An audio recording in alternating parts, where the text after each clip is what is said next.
So ഇന്ന് നമ്മുടെ ഗ്രൂപ്പിലെ 4ാമത്തെ ആളുടെ ബർത്ത്ഡേ സെലിബ്രേഷനാണ്. നമ്മളിങ്ങനെ ട്രെൻഡ് അനലൈസ് ചെയ്യുകയാണെങ്കിൽ നമ്മൾ 4 പേരുടെ ബർത്ത്ഡേയും അത്യാവശ്യം നല്ല രീതിയിൽ തന്നെ ആഘോഷിച്ചിട്ടുണ്ട്. പിന്നെ ചെറുതായിട്ടൊന്ന് പാളിപ്പോയി സർപ്രൈസ്.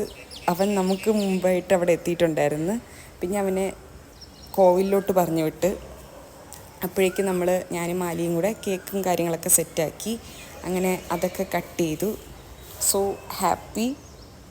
അതിനുശേഷം ബർത്ത്ഡേ ബോയ് നമുക്ക് എല്ലാവർക്കും കിൻഡർ ജോയ് തന്നിട്ടുണ്ടായിരുന്നു. സോ കിൻഡർ ജോയുടെ അൺബോക്സിംഗ് ആണ്. സാധാരണ എനിക്കെല്ലാം പൊട്ട ഗിഫ്റ്റുകളാണ് കിട്ടുന്നത്. ഇപ്രാവശ്യം എന്തോ ട്വീറ്റിനെ കിട്ടി. ആലിക്കും സെയിമാണ് കിട്ടിയത്. പിന്നെ നമ്മൾ ഗിഫ്റ്റ് കൊടുക്കുന്ന ചടങ്ങായിരുന്നു.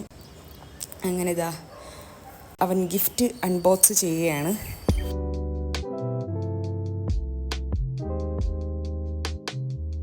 പിന്നെ നമ്മൾ ഫുഡ് കഴിക്കാനായിട്ട് മലബാർ ഫുഡ് സിറ്റി പോയിട്ടുണ്ടായിരുന്നു. ഇത് ബർത്ത്ഡേ ബോയുടെ വക ട്രീറ്റ് ആയിരുന്നു കേട്ടോ. ഞാൻ ഷവർമ്മ അങ്ങനെ എന്തൊക്കെയോ കഴിച്ചിട്ടുണ്ടായിരുന്നു. അതിനുശേഷം നമ്മൾ നേരെ പോളാർ ബെയറിലോട്ട് പോയി. അവിടെയും ചെന്ന് എന്തൊക്കെയോ ഓർഡർ ചെയ്ത് കഴിച്ചു. എനിക്ക് എന്താണ് എൻ്റെ പേരെന്നൊന്നും കറക്റ്റ് ഓർമ്മയില്ല. പിന്നെ ഇത് ഞാൻ തന്നെ ഉണ്ടാക്കിയ പൂവാണ്, ഹാൻഡ് മെയ്ഡ്. സോ അത് അതിൻ്റെ വിവരങ്ങൾ ഞാൻ വേറൊരു വീഡിയോയിൽ കൂടുതൽ ഡീറ്റെയിൽ ആയിട്ട് പറയാം. ഒരു കൈൻഡ് ഓഫ് ഞാനൊരു ബിസിനസ് സ്റ്റാർട്ട് ചെയ്യാമെന്ന് വിചാരിച്ചു, ഇൻസ്റ്റാഗ്രാം പേജ് വഴിയൊക്കെ.